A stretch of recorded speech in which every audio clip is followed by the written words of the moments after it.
नमस्कार। षष्ठ श्रेणी विज्ञान बहिर तृतीय अध्याय खाद्य पदार्थर परिष्करण द्वितीय वीडियो को मुझे आपण मानक स्वागत करुच्ची। आमे पूर्व क्लास रे पृथक करिवार विभिन्न प्रणाली विषय जानिलु। सेथिरे जो 5टी प्रणाली अछि हाथ में बाछिबा, चलेइबा, पाछुड़ीबा और उड़ाइबा, आश्रवण और अवक्षेपण और परिश्रवण प्रणाली। सेई मध्यरु प्रथम 3टी जो रही हाथ में बाछिबा, पाछुड़ीबा और उड़ाइबा, चलेइबा, यही 3टी आमे अति सहजरे बुझी पारथिलु। किंतु 4 नंबर और 5 नंबर प्रणाली टिके कष्टकर थिला। सेई जो 2टी प्रणाली अछि से 2टा प्रणाली को आमे आज भल भाव में बुझिया पई चेष्टा करिबा।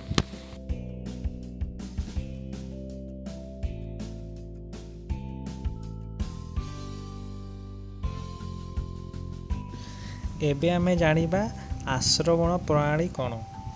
जो प्रणाली रे गलिया जलरू भासुथिबा हालुका कठिन पदार्थ को अलग करा जाए ताहाकु आमे आश्रवण प्रणाली बोली कहि थाउ।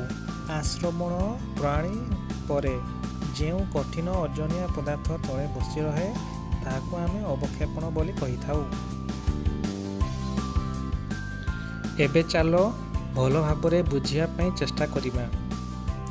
गोटे पात्र रे किछि माटी नहीं सेथिरे जल किछि परिमाण रे मिसाई दबा एवं एही जो जल को आमे ढाळिलु ताकू भल भाव रे घांटी दबा।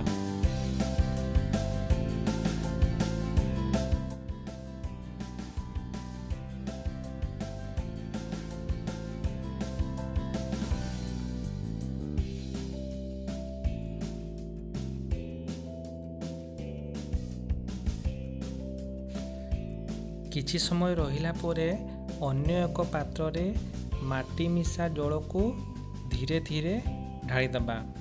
देखिबा जे हालुका भासमान पदार्थ द्वितीय पात्र को चली जिवो और प्रथम पात्र रे कठिन पदार्थ तले बसी जिवो। एथिरु जानिलु जे द्वितीय पात्र रे जो ऊपर स्थल जल रहिला सेटा होची आश्रवण प्रणाली एवं प्रथम पात्र रे जो कादुओ किंबा माटी मिसा अल्प परिमाण जल रहिला सेटा होची अवक्षेपण प्रणाली। एबे देखिबा परिश्रवण प्रणाली कौन। नदीर गड़िया जल को गोटे ग्लास रे नहीं ताहाको आउ गोटे ग्लास रे फनेल किंबा फुलणा भितर थिबा फिल्टर पेपर मध्य रे धीरे धीरे ढाळिबा प्रणाली को परिश्रवण प्रणाली बोली आमे कहि थाउ। एही परिश्रवण प्रणाली द्वारा तरल पदार्थ रे रहिथिबा अद्रवणीय कठिन पदार्थ को तरल पदार्थ रु पृथक करा जाई पारे।